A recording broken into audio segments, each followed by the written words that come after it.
I think first, very nice presentations. It's been a very, I must say, it was very nice learning curve for me also, a lot of new ideas. But I want to bring back a question which was posed by the first presenter uh, on super sites because she mentioned a very important point. They are doing a lot of interesting work. They are trying to expand their territory. They are trying to collaborate. But the question to us as GEO Work Programme is, how can we help with additional resources to help them to be able to sustain. But you could also see that from other presenters, if you take, is it Fernando's presentation? Yes, because he mentioned a very nice funding model whereby they are integrated into this whole EU system.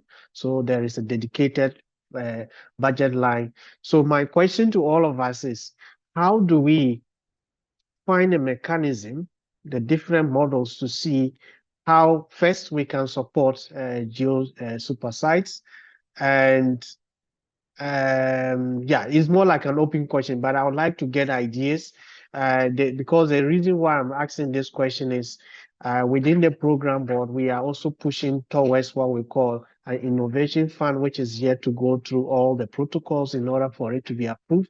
But your answers or your comments will help us to understand the different in-kind support, local support, provinces support, state support, and even regional support so that we can put that in our plan. Thank you. So that's a difficult question, but I mean, I guess it's not for Michelle, do you want to comment or any speakers? Fernando, first, Sergio, Jean Lee, Yingfen, or Yeah, anyone? perhaps I can just comment briefly. No, thank you very much, Amos. I think, yeah, I mean, obviously, I think we have a lot of, as I said, kind of in-kind funding for GSNL and the super sites. But of course, the problem arises when we have super sites or volcano observatories in less developed countries, like I mentioned, and with some places where people are really are struggling, for a variety of reasons. But and in these cases, it's difficult for the super sites and for GSNL. An example of, for example, of a well-funded super site, if you like, or in a well-developed country, would be Hawaii and Iceland super sites. In Iceland, as I mentioned, the Icelandic Met Office, has the capacity to pay for additional data. So these data sets that are acquired from ISI, so these satellite images, are purchased through the Icelandic Met Office, which is fantastic for, super sites or volcano observatories that have the capacity to do that. But this is just one example. But even Iceland does struggle here a bit, I must say, because these images are expensive. And of course, we constantly need to be justifying the funding, and why should this resources be going on purchasing these images when they could be going towards a different part of monitoring, for example, or for different hazards, not just volcano monitoring. So I think this was just an example, but as I said, there is a difference in the scale of the hazards. I mean, we are still struggling in Iceland because of the frequency of these events that are occurring on the Reykjanes Peninsula. But at the end of the day, these are quite small, effusive, or lava-forming eruptions. Okay, but in my example for Goma Volcano Observatory for the Virunga Super Site, this is a very dangerous volcano, and it's not the only example. And as I said, going forward, I really want to encourage other areas or less developed countries to apply also for super site status. And I think there will be more applications in the coming year. So for these people who are applying, if the super site status is approved, we will want to be there to really ensure, the success of these super sites so that we can help them get off the ground, help them with the initial processing of data, for example, setting up workflows, setting up new infrastructure in country. And to do this, we really do need additional support. So just to give you a bit more understanding of where that question was coming from. Thank you, Michelle. As a DR coordinator, I spent a lot of time with the super site, Virunga super site, Charles Balagizi this year. I'm bringing him to the big UNDR conference, the global platform for disaster risk reduction. Like from the GEO Secretariat, we created a promotion video and really actively looking for, basically the funding from the early warning for all. We will keep trying, and I really hope that the whole community can also actively support. Anyone else on this point? Daniela, do you have the question on this point or comments on this point? Yes, in this point, well, nice to meet you all. I'm Daniela Brauner. I work for GEANT. GEANT is the Association of the European National Research and Education Networks. So we are participating in GEO in the new GEO Work Programme. In the GEO Connections is the name of our activities and enabling mechanism in that list of actions. And there we have the action, the idea to promote some discussions around the NRENs, so the national networks, and how we can support better researchers.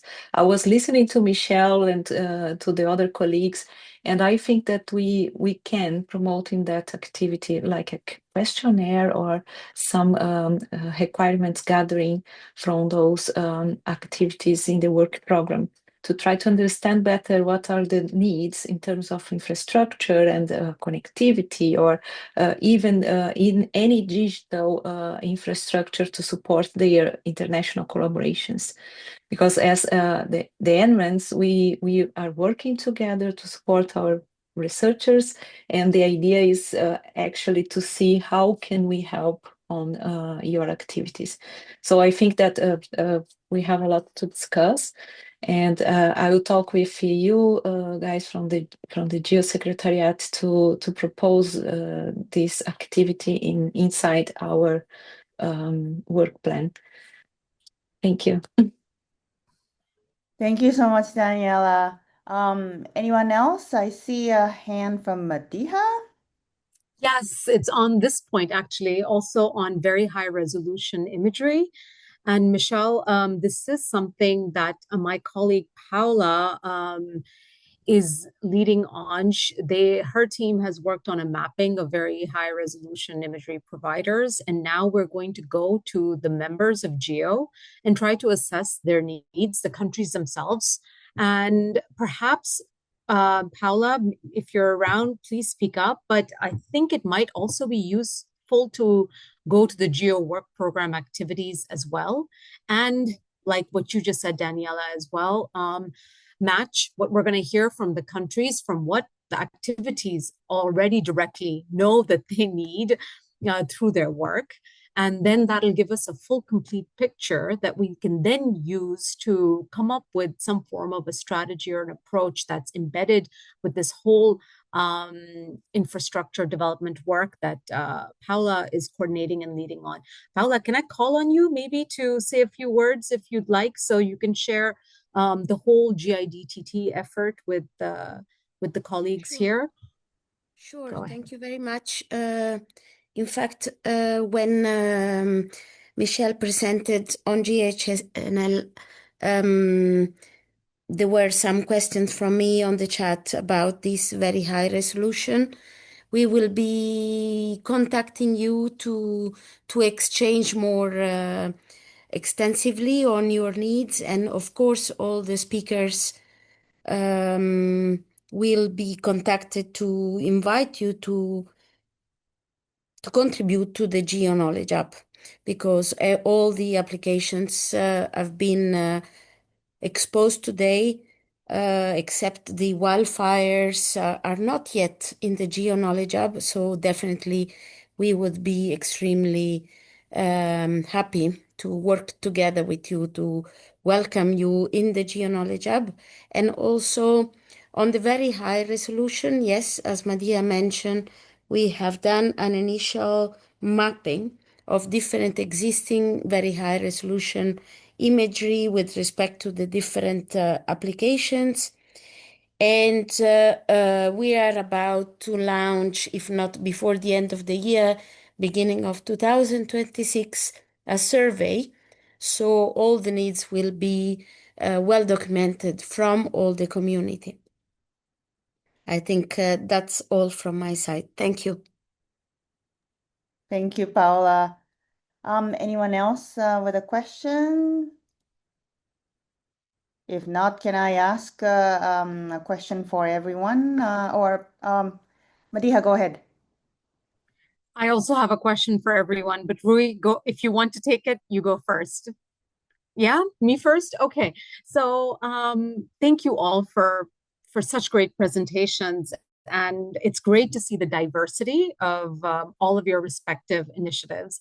I think if I could ask you, because you touched upon them in your respective presentation, but if you could just mention that one opportunity that you feel is absolutely crucial for you to unlock something. I don't know what it is, scaling, sustainability, but if you could prioritize and say, this is what it's going to take for us to move to the next level, whether it's from pilot to initiative, flagship to mature flagship, what would you, from your specific perspective, it can be small, it can be broad, it can be whichever way you wish to position it. It's a bit of a lean on what Amos asked you as well, but would love to hear your vision for what it is that will take you to the next level. So who's ready? Maybe I can. Yeah. Maybe start with Michelle if you're ready, or Yep. Okay. Yes, for us, I guess it is about sustainability, right? We are, of course, dependent on the moment for these, as I mentioned, in-kind contributions from the different agencies and the super sites themselves. And I think GSNL really going forward, I mean, we want to provide this additional support, as I mentioned, to less developed countries. To be able to do this, we need to develop a new funding model, I believe, So part of this, I hope can be done via collaboration, but of course, in some instances, we just need to acquire direct funding. It can't be provided by in-kind resources. So yes, I think expansion of the super sites to less developed countries and really making a difference in these regions, because we've seen, from the established super sites that this is possible, right? It's possible and it's making a difference with this kind of rapid uptake of information or results from the super sites to civil protection agencies. I mean, it really is being used in real time in Iceland, in Hawaii, in Italy. And seeing what a difference it can make really is, I think, really motivating us to reach out, as I say, more and to apply the same, techniques, the lessons we've learned from the other well-developed super sites to other areas that could really benefit from this. Thank you, Michelle. Next, Fernando, maybe. Just going over. Yeah. So I think I already mentioned it in the chat, and I'm not sure this would take us to the next level, but we would welcome some help, some support on capacity building. Not necessarily doing the capacity building, but maybe preparing capacity building materials itself. As I mentioned in the chat, we are simply too busy running the day-to-day operations and development and evolution of the system, it's hard for us to focus too much in capacity building. Right now, we are doing it in doing it in Latin America and the Caribbean because we have a specific project there. But if we would want to do it somewhere else in the world, we would run too thin. So we wouldn't be able to do it the way we are organized now. So any support on that front would be most than welcome. Thank you. Thanks, Xin Li. Xin, are you still there? Xin Li? No. Ling Fen? Are you still here? Yeah, I'm here. Okay, great. So thank you for everyone's suggestions and also this kind of potential collaborations and also you're willing to share this key data for us. Thank you. So key data. And Sergio, please. Yeah, I guess I already mentioned it it was the last point of my last slide. So to this need for us to have, let's say, clear and defined, a coherent identity. So I mean that basically once security was intended to be a single domain, it was a bit scaring, let's say, and there was not the full understanding of what security means. So it was, an analyst working on some specific task, receiving a task, analyzing images, and so on. While now we understand that basically security is a very complex domain. Of course, I'm talking about civil security, so nothing related to defense or military or this kind of stuff. Is purely civil security, so the safety, the well-being, and the security of citizens. And now we understood that basically domains that we were thinking being not connected, like climate and security, actually they are. So we can see more and more example of how climate change is having an impact on the security of citizens, for instance, driving migration, just to give a clear example, or energy security that's become popular with the aggression of Russia to Ukraine, or health security. We all have in our mind, the COVID period, let's say, era.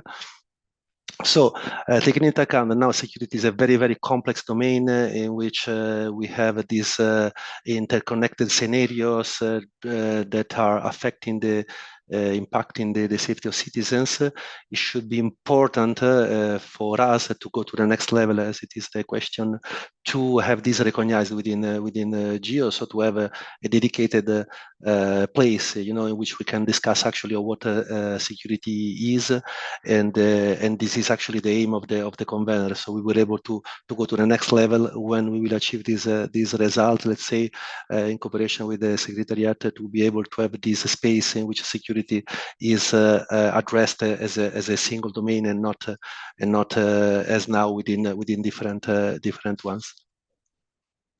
Thank you, Sergio. Wembo, do you want to come in to compliment, ask questions?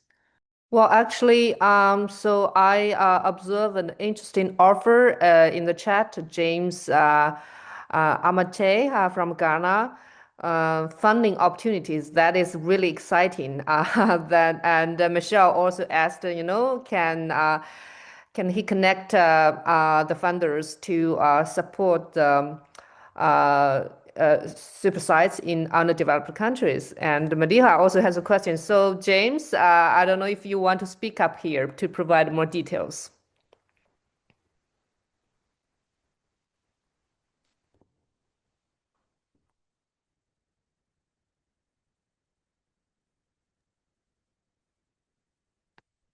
James, are you a very shy person who likes to be in the chat space? Or maybe he's struggling to find the unmute button. Yeah. Anyway, so we have Amos, the PB co-chair, very senior representative within the GEO community. I mean, so we can ask Amos to explore the details for us.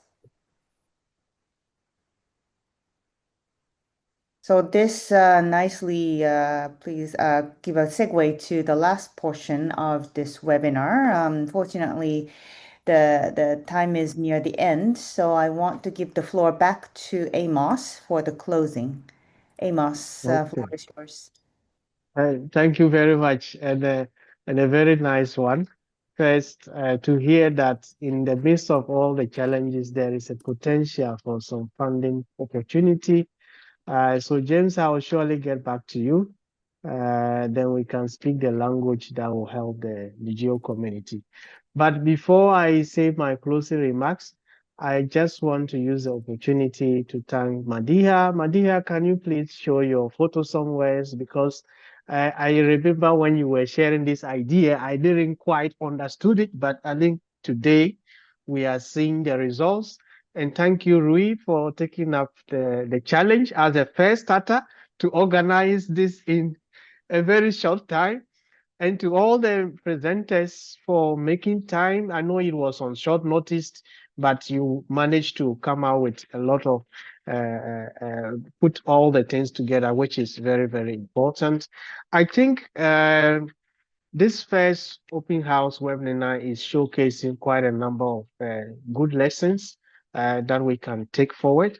For me, I see that GEO, we are doing quite a lot, whether we are engaging with the UN, some are engaging with the UN, some are engaging with local communities, others are developing some critical areas using AI and all of this. These are all important in us building the, let me call it, the dotted connected network of the Earth intelligence for all that we need. So, so I think what is important is that we will continue this series. I think next year, first quarter, maybe there's going to be another one. So this is going to be important. I don't know when, first quarter, we are going to have the next series of presenters from the GEO Work Programme. But I think what I want to stress is that for all the presenters, please do remember, and everyone who is here, that we are also going to have our GEO Symposium. And it will be important, as you have presented, is to start to prepare yourself to show some other things that you would like to show to the broader community next year.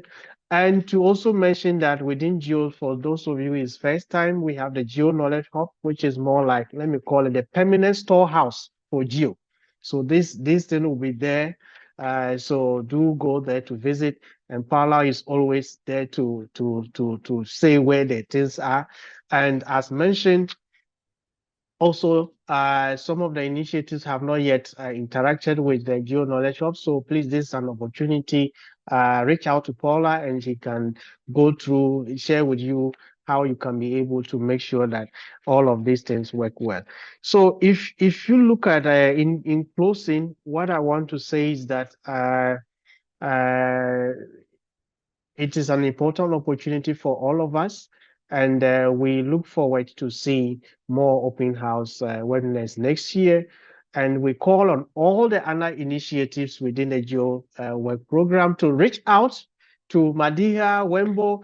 Wembo, I've not forgotten about you, because you have to, you send me a lot of reminders to make sure that I don't forget about today's program, which is very essential. So I think we call on to all others to make sure that you are all preparing. I think we want to reach a stage in 2026 where we have maybe 50 or more initiatives or pilots and one are reaching out to the secretaries to say that we want to be able to have the spotlight on the open house. So let us make it as one of our own, where we can be able to share our challenges, our experiences, and using it as a room or a yardstick by which we can be able to collaborate.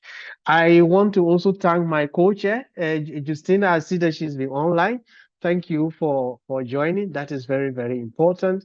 And to everyone who had to wake up so early or had to forfeit some lunch or dinner or something, we are grateful to all of you for making time for this webinar. This was a very, I must commend everyone, because this was a very huge participation. I wasn't expecting, but we saw quite a number of people, which is a very positive one. So thank you, everyone, and looking forward to seeing you all either online next year for the second webinar or in for the GEO Symposium. Over to you, Ray, if there is any other thing to say. Thank you. Thank you, Amos, for a beautiful closing. I just wanted to end with our big thanks to the speakers, and also Mikael was a bit shy and he didn't show his face. He was also preparing and working with Sergio. So big thanks to all of our speakers once again, and very much looking forward to having more of our GEO Work Program activity leads and members to present next year. With that, thank you so much, and have a nice rest of the day and evening. Bye.